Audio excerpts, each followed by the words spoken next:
Kalian pernah penasaran nggak? Bagaimana suatu produk itu bisa berpindah dari pabrik hingga ke tangan kita dengan begitu mulusnya?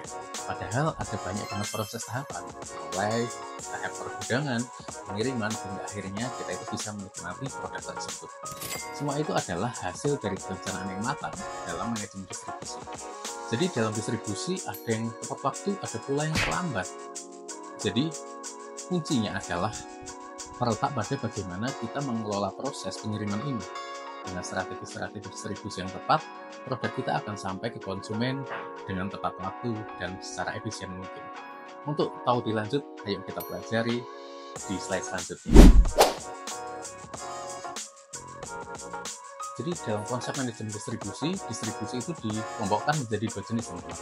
Yang pertama adalah saluran distribusi, yang kedua adalah distribusi fisik. Yang pertama adalah saluran distribusi, yaitu merupakan proses pemindahan hak kepemilikan dari produsen ke konsumen. Jadi saluran distribusi ini lebih berfokus pada jalur atau rute yang ditempuh produk dari produsen ke konsumen akhir. Jadi di sini rute yang ditempuh itu berupa grosir, pengecer, distributor, agen, seperti itu.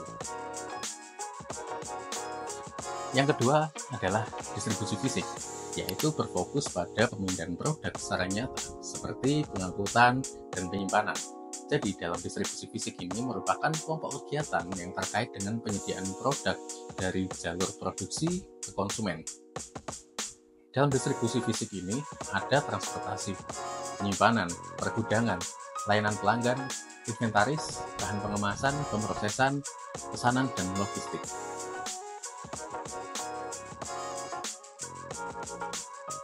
Jadi, saluran distribusi memastikan produk mudah diakses oleh konsumen melalui perantara. Sementara yang kedua, distribusi fisik memastikan barang itu bergerak secara nyata, dikirim ke lokasi-lokasi tersebut. Jadi, kedua poin tadi saling mendukung untuk memastikan barang sampai dengan tepat.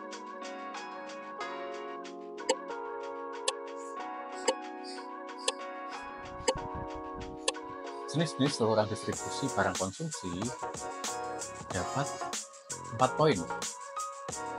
Jadi, yang pertama adalah produsen ke konsumen. Saluran ini disebut saluran distribusi langsung karena produsen menjual barangnya langsung ke konsumen. Cara ini sering digunakan untuk produk dengan volume kecil atau barang yang memerlukan penanganan langsung dari produsen. Nah, contohnya kayak petani yang menjual hasil panennya langsung ke konsumen di pasar lokal, atau semacam bisnis rumahan yang menjual produk handmade melalui marketplace online atau melalui media sosial. Yang kedua adalah produsen mengecer lalu ke konsumen. Jadi di saluran ini termasuk saluran distribusi langsung juga, tetapi melalui pengecer besar yang membeli langsung dari produsen. Biasanya digunakan untuk produk dengan permintaan yang tinggi. Contohnya kayak brand fashion seperti Zara itu, yang menjual produknya langsung ke pelanggan melalui toko retail mereka. Selanjutnya adalah produsen, pedagang besar, mengecer ke konsumen. Nah, jadi di saluran ini dinamakan saluran distribusi tradisional, di mana produsen menjual barang dalam jumlah besar ke pedagang besar yang kemudian distribusikan kepada pengecer, seperti sabun mandi Lifebuoy yang diproduksi Unilever dijual melalui pedagang besar sebelum sampai ke toko kelontong. Seperti itu. Selanjutnya adalah produsen, agen, pengecer, konsumen. Ada 4 tahap di sini. Jadi, produsen menggunakan agen sebagai perantara utama untuk menyalurkan barang-barangnya ke pengecer besar. Jadi di sini agen itu bertindak sebagai penghubung antara produsen dan pengecer. Contohnya seperti produk impor, seperti makanan olahan, di mana agen penjualan menangani seluruh pengiriman dan distribusi ke supermarket. Agen penjualan kendaraan bermotor yang menyalurkan produk dari pabrikan ke dealer-dealer, seperti itu. Selanjutnya yang terakhir adalah produsen ke agen, ke pedagang besar, pengecer, lalu ke konsumen. Saluran distribusi ini melalui lebih banyak tahapan, di mana agen bertugas menyalurkan barang ke pedagang besar yang kemudian menjual ke pengecer, biasanya digunakan untuk produk yang membutuhkan jaringan distribusi yang sangat luas. Contohnya, produk kebutuhan sehari-hari seperti mie instan, deterjen yang didistribusikan ke berbagai wilayah pedesaan melalui agen besar dan pedagang besar. Atau rokok, di mana produsen menggunakan agen distribusi sebelum barang dijual di toko kecil dan di warung-warung, seperti itu. Dalam strategi distribusi ada 3 poin yang bisa dipilih oleh produsen, yang mana nantinya dianggap paling efisien dan sesuai dengan produk mereka. Yang pertama adalah strategi intensif.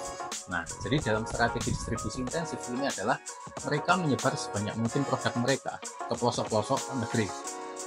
Contohnya adalah snack, minuman ringan, atau barang-barang kebutuhan yang digunakan sehari-hari. Yang selanjutnya adalah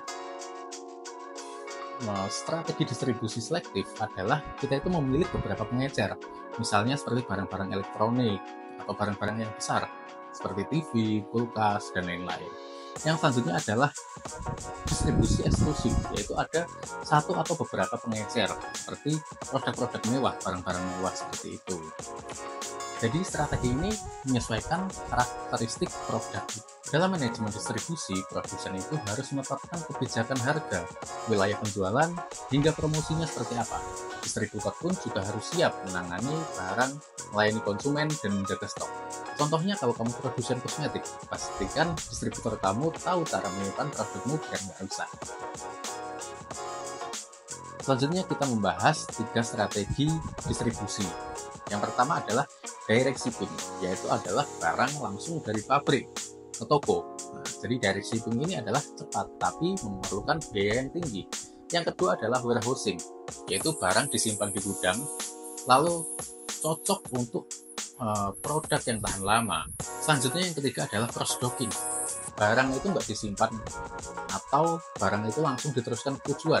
Nah, jadi maksudnya di sini adalah ketika barang tersebut sampai menggunakan salah satu transportasi, misal dari transportasi laut ya, langsung barang tersebut tidak masuk gudang, tetapi barang tersebut langsung dipindah menggunakan transportasi lain dan langsung diarahkan ke tujuan atau langsung ke toko. Tapi hal ini butuh teknologi canggih ya teman-teman ya. Jadi kita itu harus bisa memilih dan kita harus menyesuaikan dengan kebutuhan bisnis kita, seperti itu. Distribusi harus dikelola dengan baik karena hal ini dapat berpengaruh terhadap kepuasan pelanggan dan juga bisa membuat citra perusahaan menjadi baik. Sebaliknya, jika distribusi buruk, hal ini dapat menghancurkan produk yang sebenarnya bagus dan bisa merusak reputasi perusahaan menjadi buruk dipandang oleh konsumen. Jadi tugas distribusi adalah untuk bisa mengkoordinasikan segala aktivitas dari pemasok sampai dengan barang tersebut diterima oleh konsumen. Jika kalian ingin pembahasan materi-materi perkuliahan selanjutnya, kalian bisa like dan tekan tombol subscribe. Sekian dari saya, terima kasih.